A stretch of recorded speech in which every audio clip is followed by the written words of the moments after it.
The New York City election cycle is in full swing, and voters will have a lot of important decisions to make. We sort it all out with two of my favorite pundits, plus the race for Manhattan Borough President. The Point starts right now.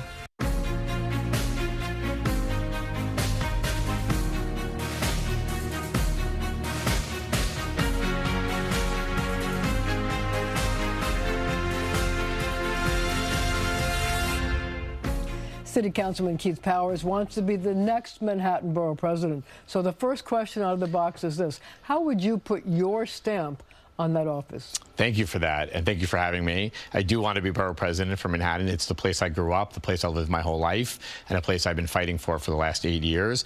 I see the borough president's office as a way to look at the big problems that are facing the city and the borough. So what are the big problems? Number one is housing and the cost of living in this city. We know that New Yorkers are facing the struggle right now of affording to live in the city, and Manhattan is the epicenter of that issue.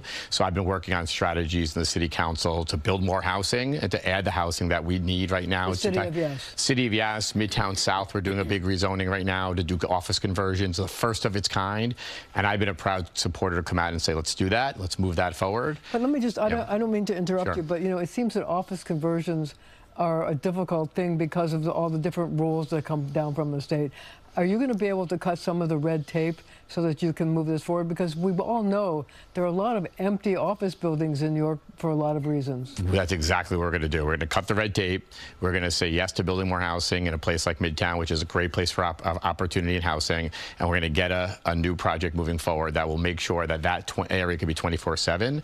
That's what I want to put into the borough president's office. Proactive nature to solve problems, to talk about the quality of life in our neighborhoods and the public safety issues that are facing the city, and actually take a proactive approach, because I think for too long we've been taking the reactive way. And when it comes to building housing, getting our government agencies to do a better job of picking up the trash or keeping our neighborhoods safe, this is an office that has such a great vantage point and a lot of power to do things to make the lives of New Yorkers much better. But how do you want to deal with public safety? I know a lot of people in the city council, especially after the George Floyd protests, voted to defund the cops.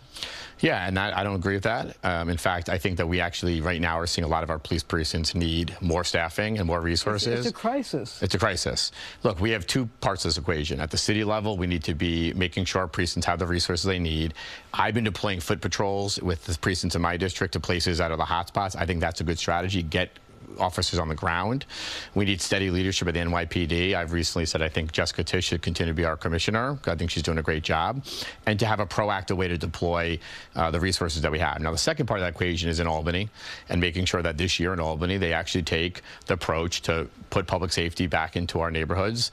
There are a couple of big ticket issues that are on the agenda, whether it's discovery reform, whether it's talking about the mental health crisis. They have to get to work. And I think New Yorkers are watching to make sure they get to work. But if you listen to recent speeches by the police commissioner, basically what she says is Albany has, for lack of a better word, hogtied the hands of police officers with some of the things that they've done. You know, recidivism is at a high. People are going back on the streets because judges are letting them out, and that has to do with bail reform. Do you support changes to things like that? I think Albany has to take action this year to make sure that we can put some different extra measures in place that will help make our neighborhoods safe. Talk about discovery reform. The most progressive and the most moderate district attorneys right now are asking for sensible changes that will still maintain the spirit of the law, while also making it a lot easier for them to actually handle the cases. But Carl Hastie and some of the other people in the Senate and the Assembly have expressed concerns about that, saying that, you know, that make it maybe easier for the cops, but not so much easier for the defendants. I think there's a sensible way to do it, and I support it. And what's a sensible way? Sensible way is to ease some of the burden on the district attorneys that they're facing right now. There's some ways to also make sure there's better cooperation and information sharing between the agencies. Look, if we believe that we can do it and we start there, we will figure it out. But what we can't do is to start as a no and then decide that that is the final answer. If we have a spirit of trying to solve this problem, I feel firmly we can do it. So I want to talk to you about congestion pricing. It's become, obviously, it's a big issue in Manhattan because congestion pricing is in Manhattan.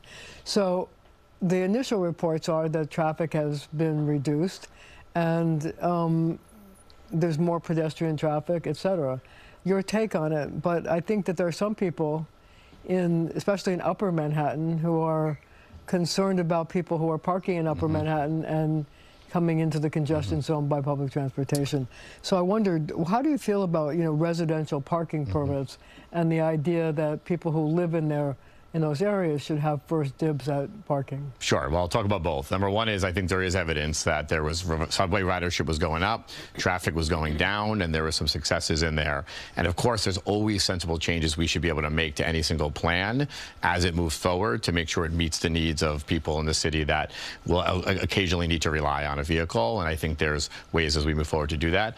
When it comes to Northern Manhattan, I talked to my colleagues up there, Councilmember De La Rosa, our Borough President Mark Levine. I know they've been talking about that, and I trust them. So if they're saying that the community needs that, I will certainly rely on them and trust on them to have a system where we might be able to look at some parking permits, and then we might want to look at how we do it in other places as well. We're sitting right here on the border of the congestion district, so I've always been concerned about exactly how parking will be handled on the periphery. But the one thing we have to look at right now is also moving people around this borough and city much faster. Right now, the MTA should be doing all the signal upgrades on the west side subway lines that would actually move people faster, and they're delayed on doing that. So you have to have money to fix the signals. You do, but that project's underway, and they were supposed to do some of these signal upgrades this year.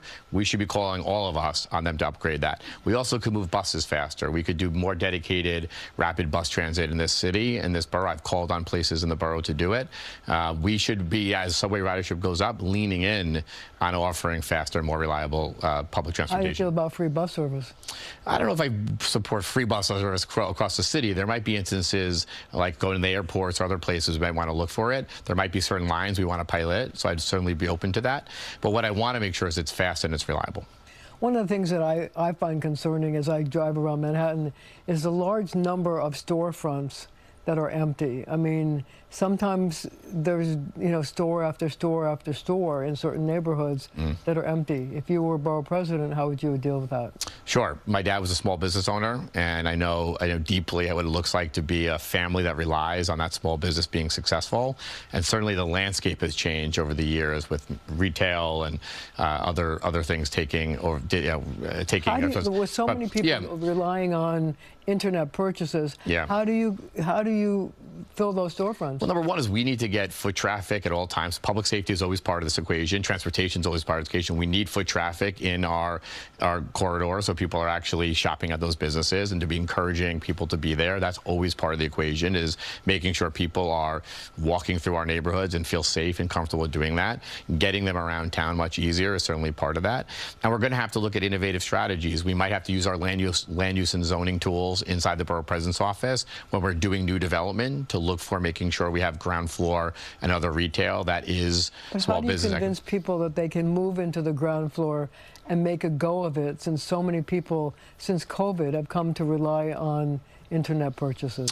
Well, look, we do see an industry that's booming, though. And one of the best businesses that's filling up our storefronts right now is our hospitality, our restaurants. We have restaurants that are actually doing very well right now. And that's actually one of the best drivers of filling up storefronts right now. So we should lean in on that. We should make it easier. More restaurants. Well, I always want more restaurants. I'm a New Yorker. But more importantly, make it easier to open a restaurant or a small business. Why does it take a year to get a liquor license? Why does the Department of Building take months to come and inspect it? Why does the Department of Health and Fire Department come and take months to sort this out? What if in the borough president's office we had one-stop shopping for you to come in and get all your permits lined up and sorted out, and we could actually get a small business open in half the time, maybe even more? And if you did that, you'd fill your storefronts up and you'd save a lot of money. So we're going to have to leave it right there for now. But up next, the boys are back to dissect the maelstrom of political news that has been taking our world by storm.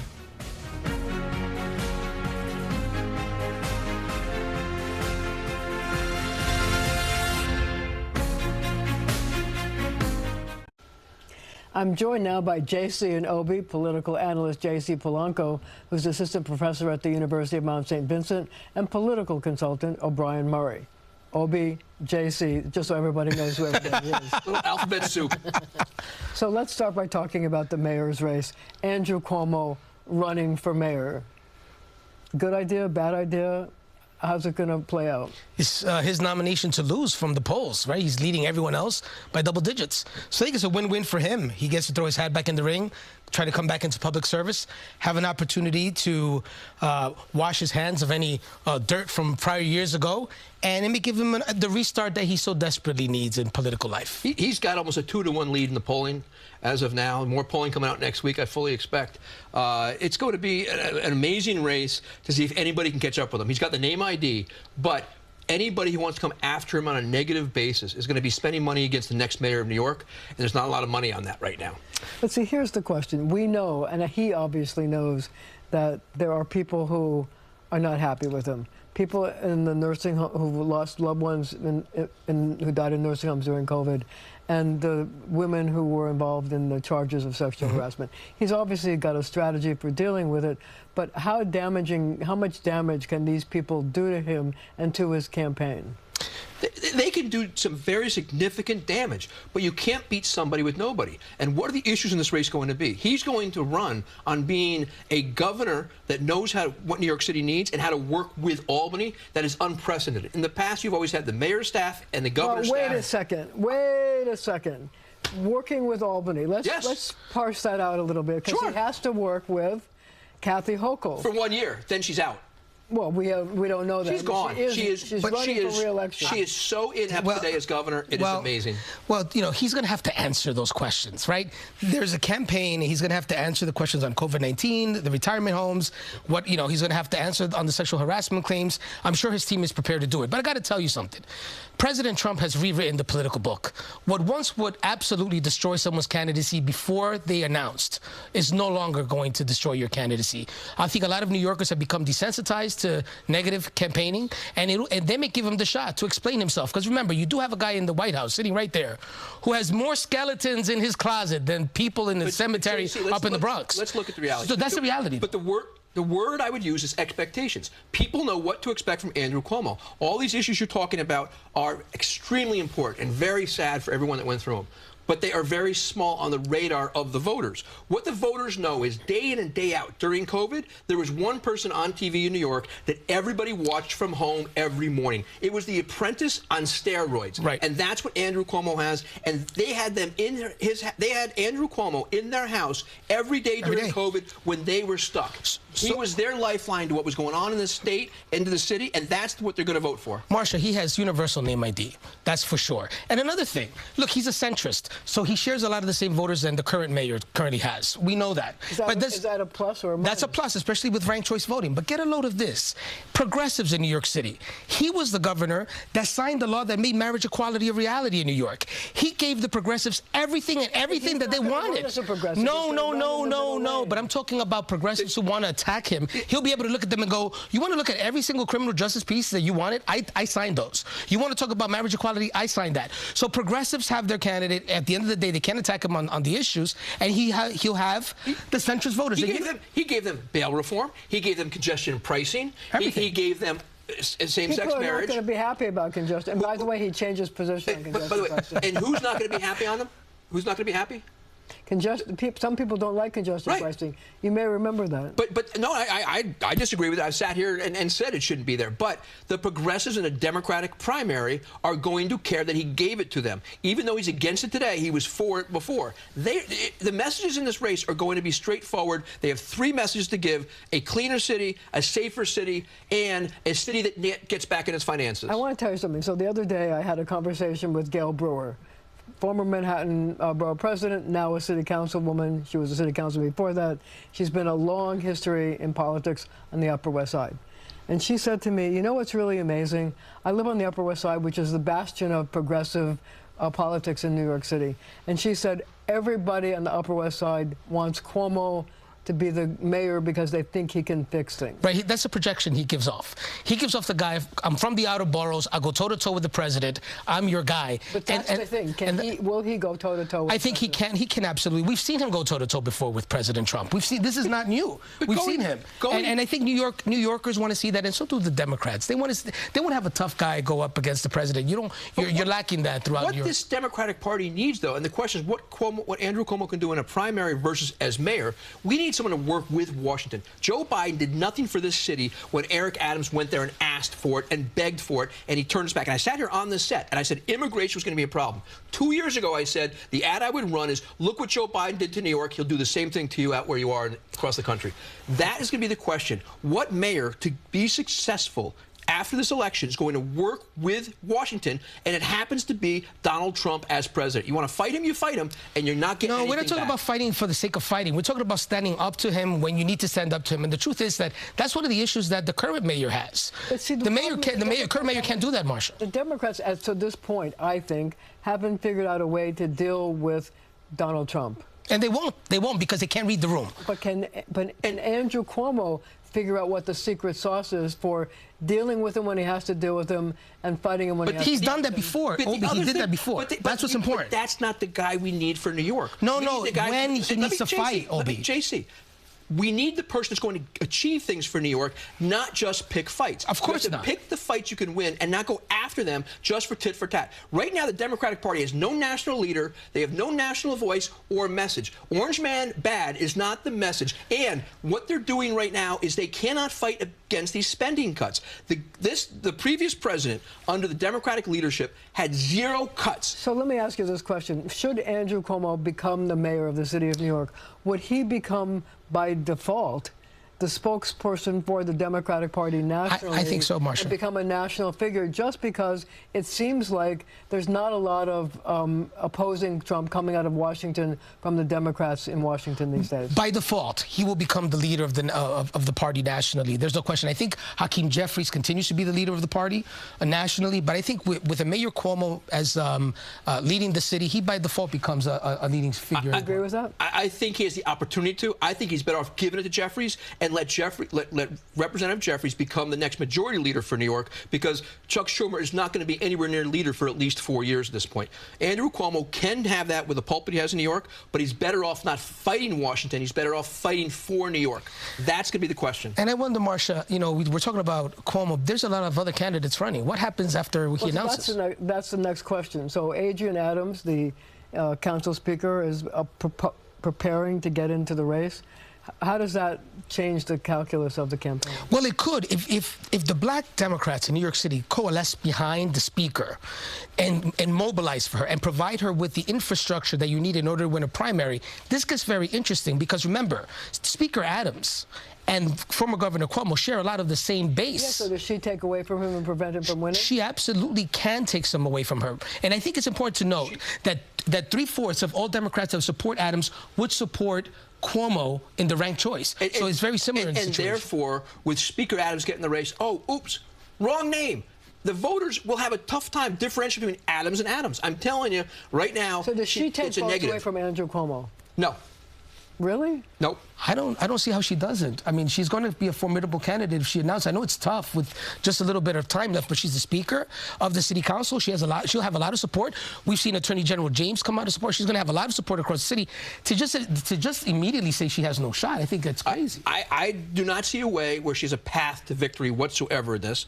And another box of cigars? No, I'm not doing that. No box of cigars. She doesn't have a path. She has the wrong last name. She's starting too late. Andrew Cuomo is way out in front of any of this kind of stuff. And what's the history of the Speaker of the City Council doing anything for higher office? In the middle of this, she has to lead New York through a budget negotiation with Mayor Adams. It's tough. What's more important? It's tough. About 15 seconds. Go ahead.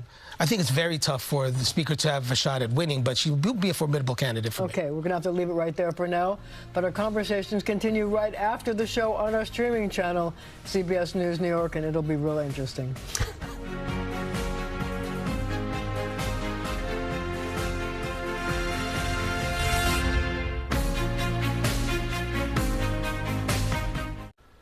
Thank you for joining me. The Fed sent a cease and desist letter to stop congestion pricing, but the MTA says it's working. So should it stay or should it go? New Yorkers are weighing in on your point. I wonder if you've noticed any difference since it went into effect. Yeah, fewer cars, I'd say, in the congestion area. The difference, it seems like there's just less traffic in general. Just that it's a little bit lighter downtown with the traffic and stuff. No, because I'm not driving in. I'm not aware of it yet. I can't say because I really go underground. with the train, so. I take the train, so not really. No, not really. A lot less traffic in the city, but the stores are hurting. Yeah, I've actually noticed more traffic. More traffic? More traffic. Where do you see more traffic? Literally, like, right, anytime I have to catch a cab or take an Uber, and as soon as I hit, like, 45th Street or, like, 42nd Street, you would think that traffic would be less, and it's actually more traffic. So President Trump is trying to end congestion pricing. How do you feel about that? I mean, I think I'd feel a little bit differently if I had a car, but it doesn't necessarily affect me. It would be a net positive. I think it should stay. It's a lot. And I think maybe a lesser price.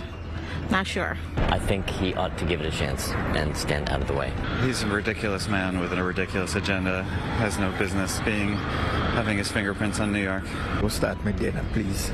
Don't make me go that way. It's outrageous. It's none of his business. I believe that we need to kill congestion pricing because it's killing the city.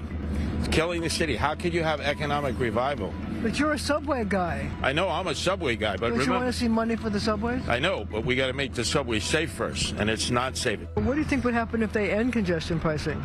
There'd be a lot of more traffic. No idea. Couldn't tell you, no comment. Maybe some backlash. It would be painful. Like more traffic and more craziness in the city. New York will just be worse than before. I think we'll be back to where we were as far as traffic and so forth. And I think the MTA is in bad shape. They'd have less money for public transport. That's a downer. Let's keep the congestion pricing. Let's be a more civilized place and make a better place that's less car dependent. We already have enough problems with cars in this city, and the city should be given over to pedestrians and public transportation.